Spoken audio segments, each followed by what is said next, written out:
don't listen to your boss. Unless Chicago's that bad. I don't know. I'm from California. Yay, California! Yay, California. And the cops are pretty bad in LA.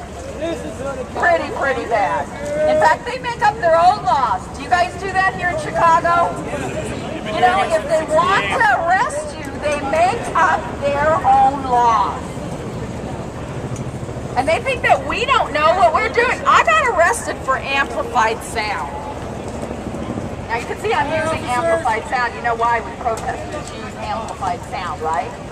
Because we talk all day. If you get a woman protester, you guys are married. Okay, all the guys that are married, you know, we women, we like to talk, right? You can't shut us up. And I'm a great storyteller too. And all what I have to do is get a smile from somebody that's listening to me, and I'll go on for the next 2 hours. Ah. Hey, this is Smile. I'm listening. So anyway, amplified sound. You know, I got it on my cell phone if you want to watch the video. It's horrendous. I went up to the officers. They said, you know, you've been told you can't have amplified sound, and now we're going to have to arrest you. And I says, you're wrong, officer.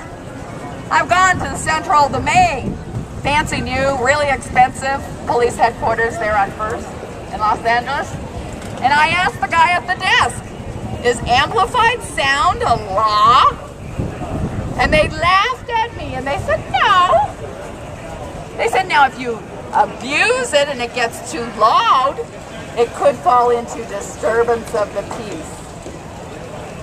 So my music and my talking was not too loud. In fact, when the officers pulled right to the curb, my first comment to them before they got out of the car was, hello officers, is my music too loud for you?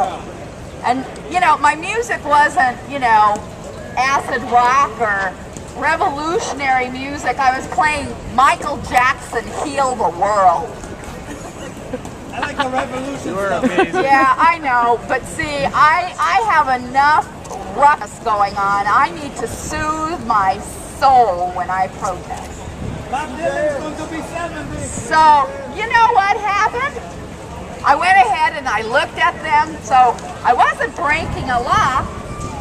So I just grabbed my cart with my fellow protester, and my cart's on wheels because sometimes you guys like to arrest us because protesters have to keep moving. I used to set up a card table, but I can't do that because it's too hard to keep moving with a card table.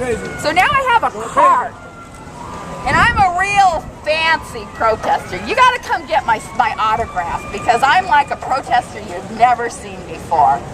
I got a nice 2,000 watt Honda generator.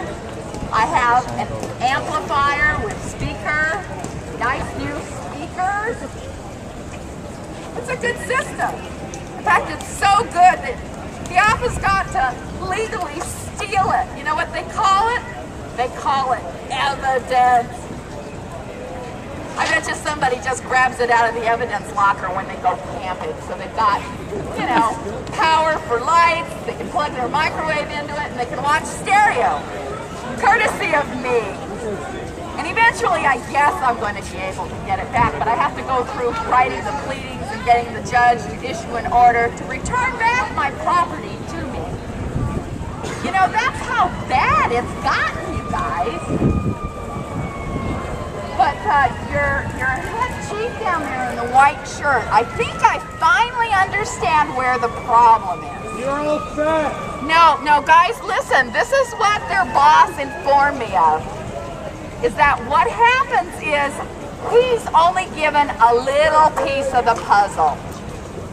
And that's what he issues his orders on. Huh.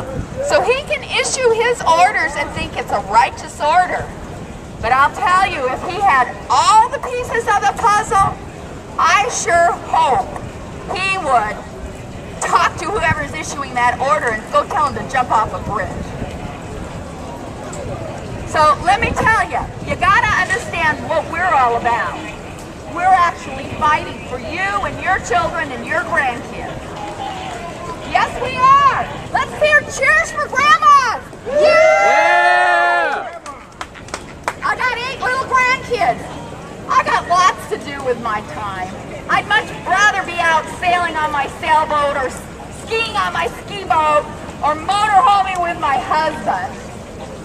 But you know, when I have officers that fail to investigate cases, when I have attorneys, city attorneys, prosecute me on a falsified police report that an officer like you guys wrote, and instead of them saying, oh, I'm sorry, I goofed on that, let me correct it, no, they refuse to tell the truth.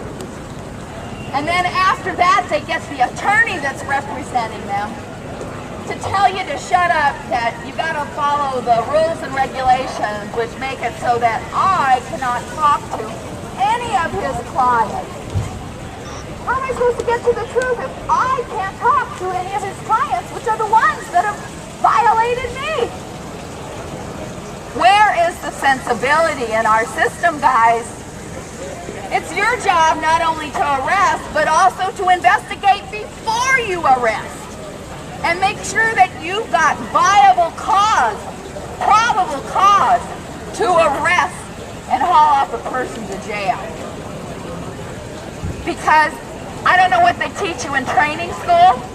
Not shit. You do not get sovereign immunity because that's your job. Because the guideline for immunity is any normal person has to look at that case, and if it is unreasonable, bye-bye immunity.